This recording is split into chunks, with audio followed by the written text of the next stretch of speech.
AMD CPU reviews are starting to feel a little bit like NVIDIA GPU reviews, where there's not really that much competition present yet on the GPU side. And so at some point you kind of look at the charts and you go, we should put something from Intel on here just so it doesn't look like we've forgotten about them. So that's kind of the direction this is going with Zen 3, especially. And even more so when looking at the 5950X, which is the CPU we're reviewing in this video. We'll be reviewing all 4 of the CPUs coming out today in one day. They'll be spread out across a couple hours each. So over the next 24 hours, you'll see the 5900X review, 5600X review, 5800X review, 5950X is this one. That's the 16-core, 32-thread CPU. And we'll be looking at frequency boosting behavior, some of the thermal frequency response, power consumption metrics, and then, of course, usual production workloads. So rendering, code compile, compression, decompression, FFMPEG, transcodes, Photoshop, stuff like that, and gaming, which is actually a fairly large point in the Zen 3 marketing campaign. AMD says it's picked up in the gaming performance, so we'll certainly be focusing on that. Before that, this video is brought to you by us and the brand new GN Bar Runner bar mat on store.gamersnexus.net. The new GN bar mat features a fully custom rubber mold showing computer electronics in the form of a rubber spill guard. You'll find VRM components like capacitors, inductors, resistors with detail as small as half-height legs, RAM slots, and even CPU socket pins colored gold. Except you can actually spill water in this spill-proof, easily washable socket. The 610 by 127 by 8mm GN Bar Runner is for use with drinks by your keyboard, at your home bar, in your garage workshop, by the dishwasher or sink for drying glasses, or just as a cool decoration.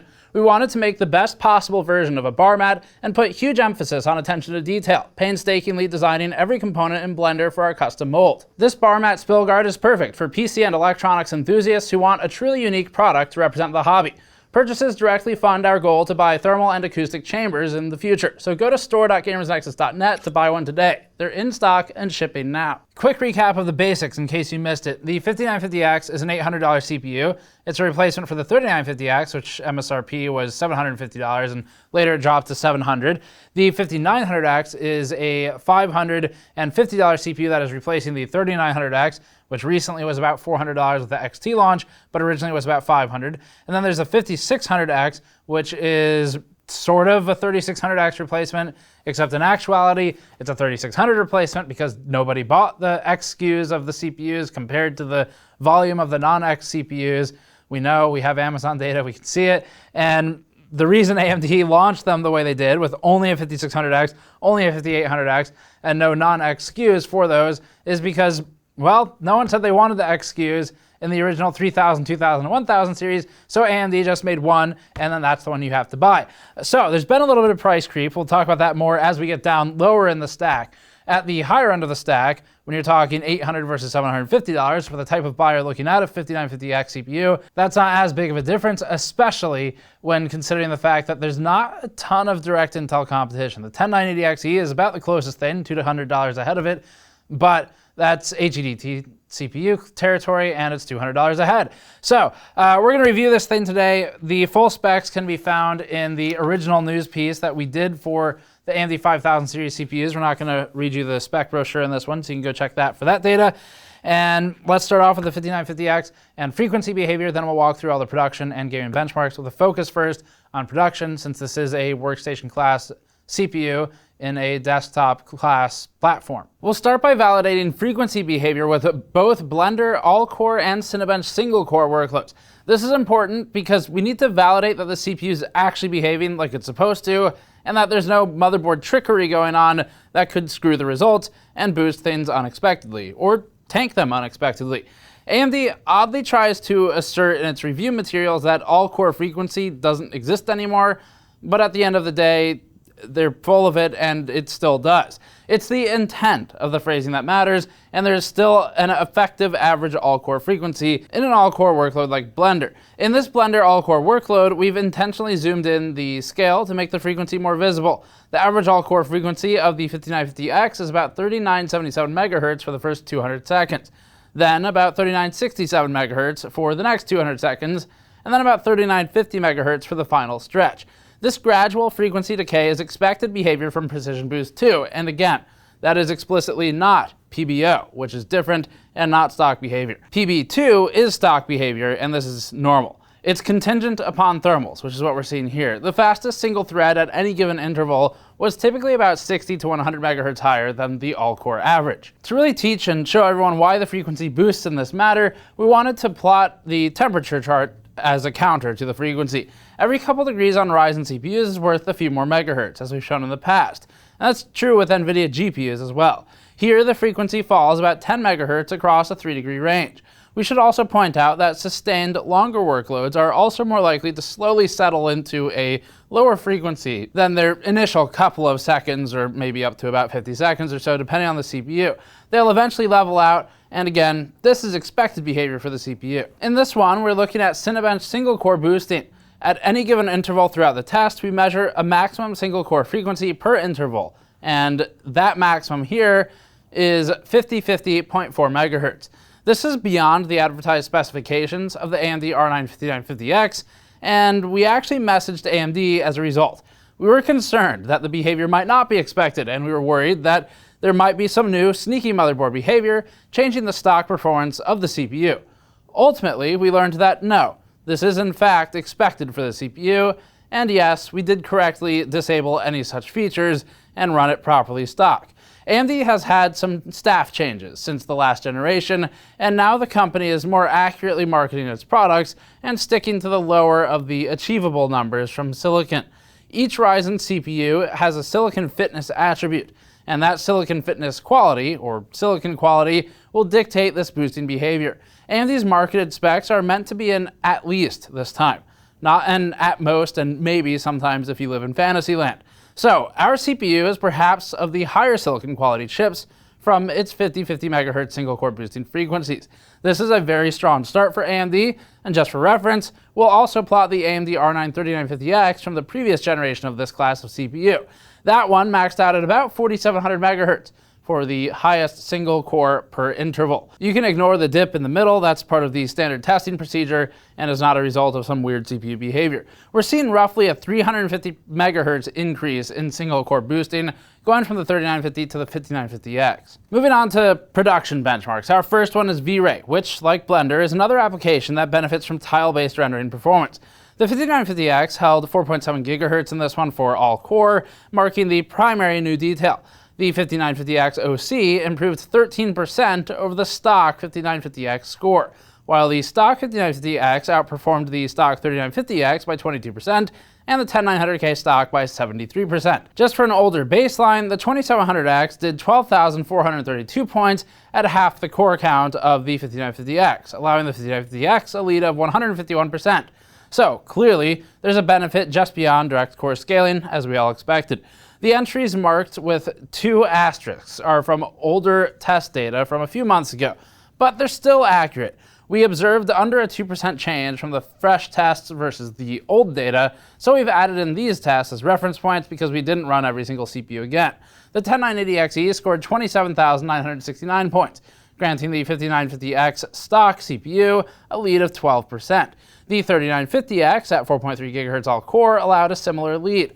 As for the 3990X 64-core CPU, that's still 150% ahead of the 5950X stock CPU at the top of the charts, with the 3970X plotting 47% of the 5950X and in between the two. Photoshop has historically been an Intel strong point, as the application still leverages one thread enough to allow Intel to pull ahead in many price-to-price categories. This testing looks at filters, transforms, scales, photo merges, compression, and other effects, and the 5950X ranked 1373 points when stock, with a reduction in rank when overclocked. This alone is significant in that it shows Photoshop's behavior hasn't changed too much. It still favors high-frequency, single-threaded performance, and so an all-core OC with a lower overall single-core frequency than a boosted frequency will hinder that if applied via a simple multiplier.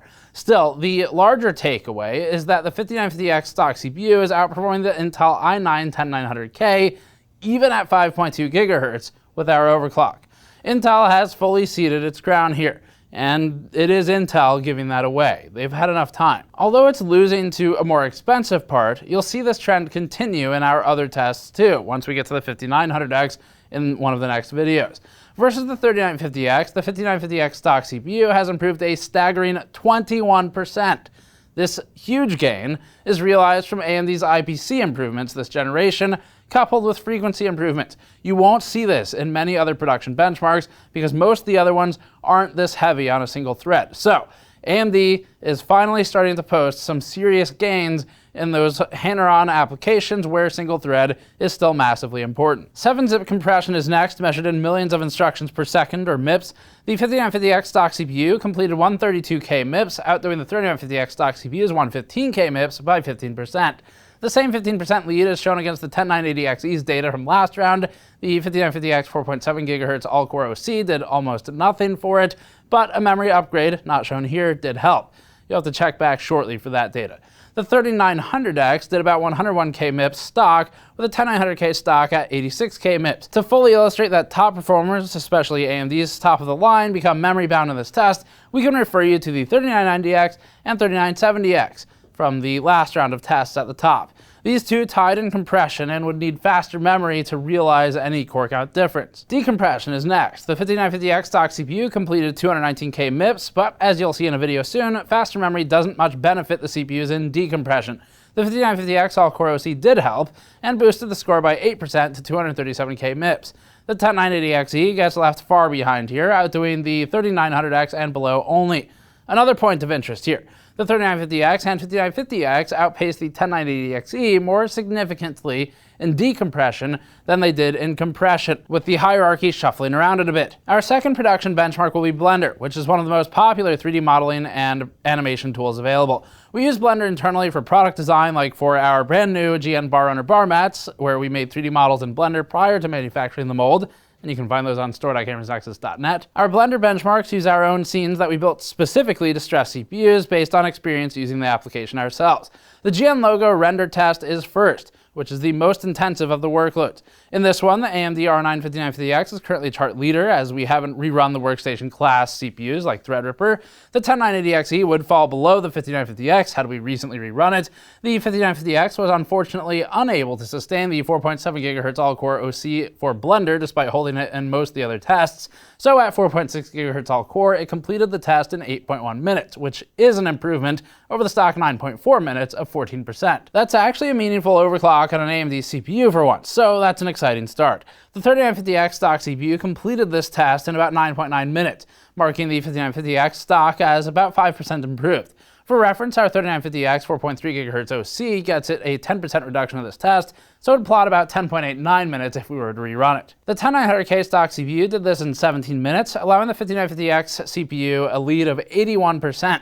Intel doesn't have much of a direct desktop class competitor right now, and even at the high end, the 10 series Extreme chips barely ever hit the market, and they don't compete here anyway. In the monkey head test, the R9 5950X stock CPU required about 7.9 minutes to complete, improved 15% with the 4.6 GHz all-core OC.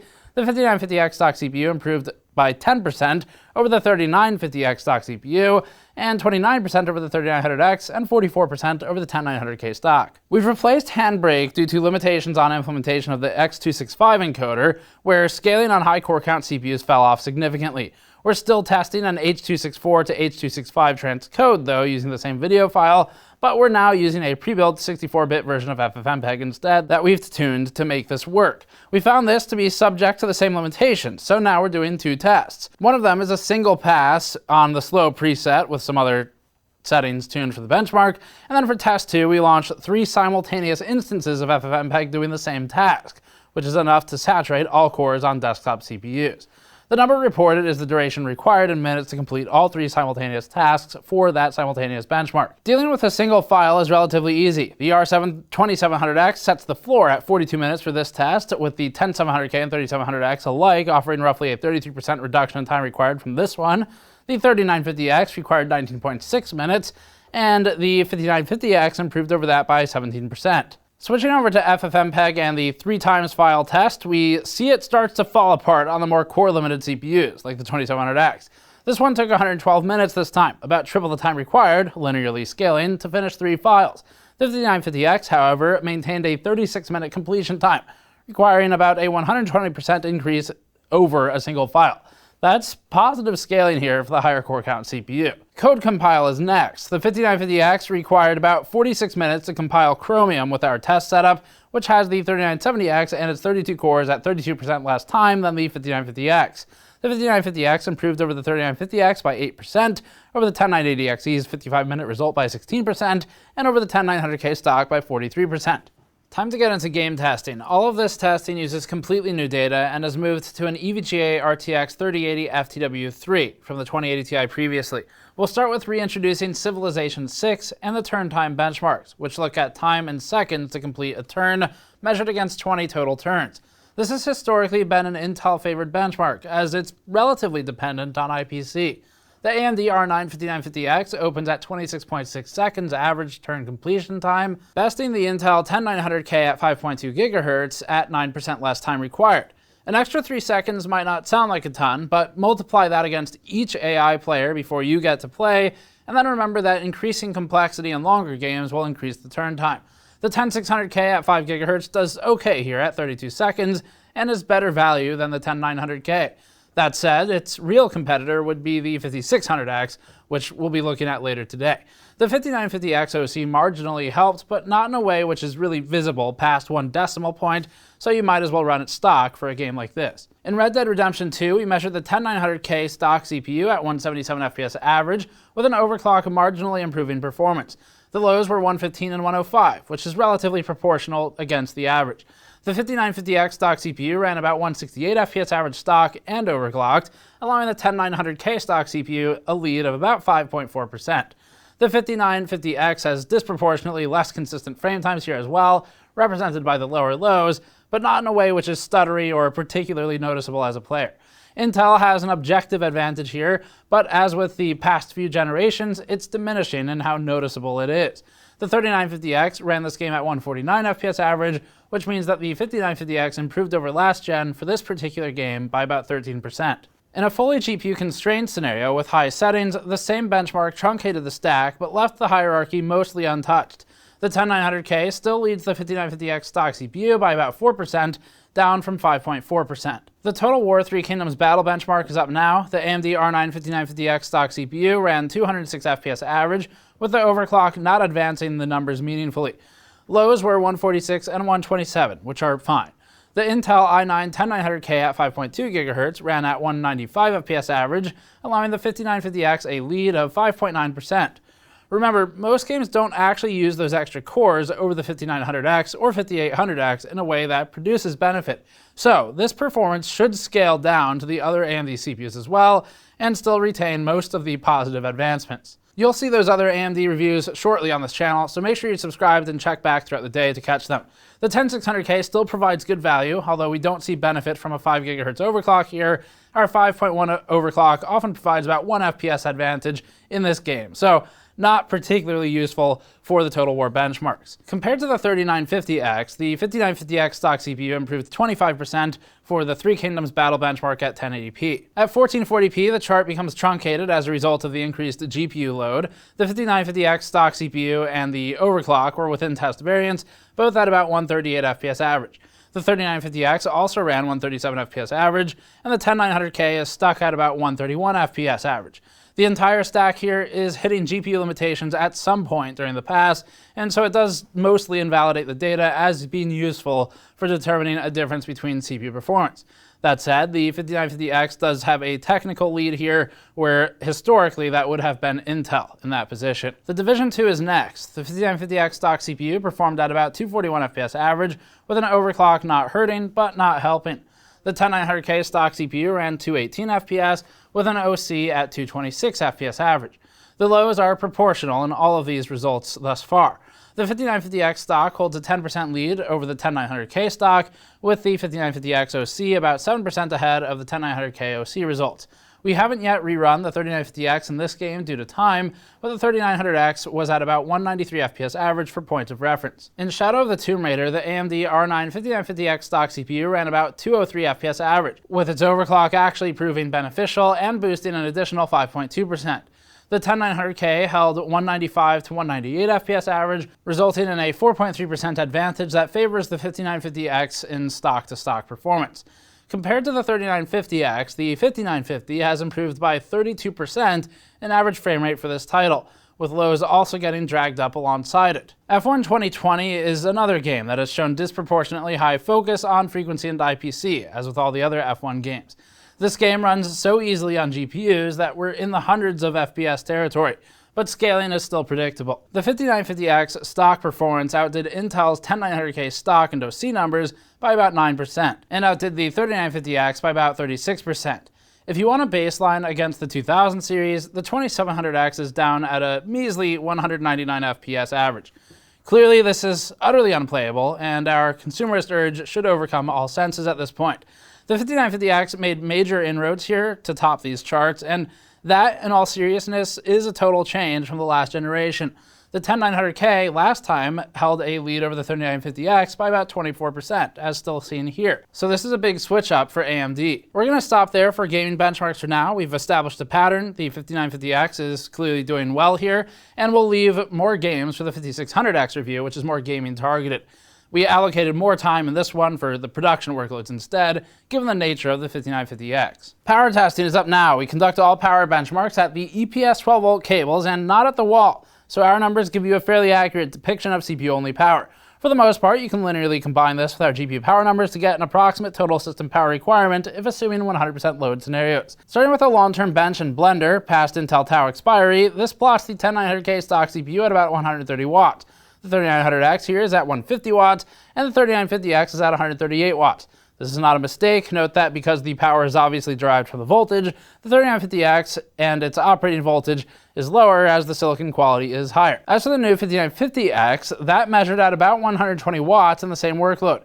The 5950X has dropped about 18 watts off of our 3950X's numbers in the previous testing, which is a meaningful reduction in power and thus a reduction in cooling requirements. Similarly, you could think of this as meaning, given equivalent cooling power between the 3950 and 5950X, the 5950X could theoretically achieve roughly equivalent thermals at lower noise levels. Overclocked to 4.7 GHz and with a 1.275 volts get for V-core voltage, the 5950X pulled about 253 watts of the blender run.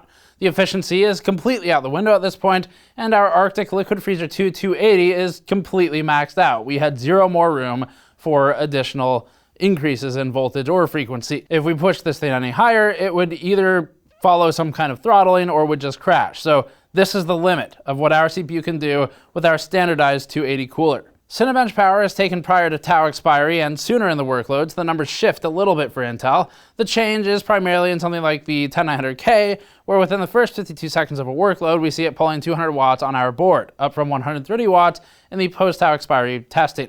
That's only for the Tau window, again, which is under a minute. 3950X remains at 138 watts, 5950X remains at 120 watts, the overclocked 5950X is about the same at 256 watts. Finally, here's a look at the single-core Cinebench R20 workload. In this one, the 5950X stock CPU pulled about 40 watts under a single-core workload, while the 10900K stock did about 32 watts. The real reason we're showing this chart is the overclock, though. You can see that our manual tune ran 31 watts, and this is a good reminder of a few things. One, the frequency is lower in a single-core workload with an all-core OC than with the stock settings, which means performance will be worse in this test. Two, it's possible to tune a stable V-core below what a motherboard might automatically configure, which will impact power requirements. Of course here, it's not boosting at all, so that'd be the main difference. Conclusions then. Definitely there's been price creep, obviously. In the 5950X, since that's the one we're talking about in this video, it seems like AMD feels like it's been able to get away with that price creep because what are you going to do about it? What are you going to buy Intel? Because it's kind of that territory where, again, it's like an NVIDIA GPU review. NVIDIA, for the last over a year now, has been looking at the market going, what are you going to do about it? And by the way, here's the RTX 3000 cards.